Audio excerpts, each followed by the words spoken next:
promjena.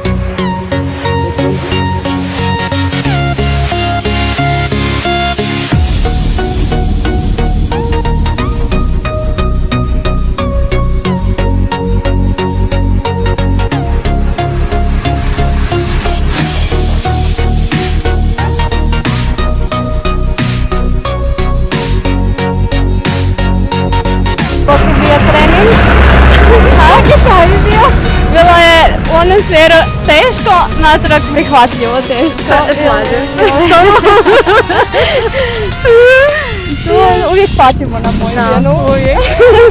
To je cesta patnje za mene. Za sve, jer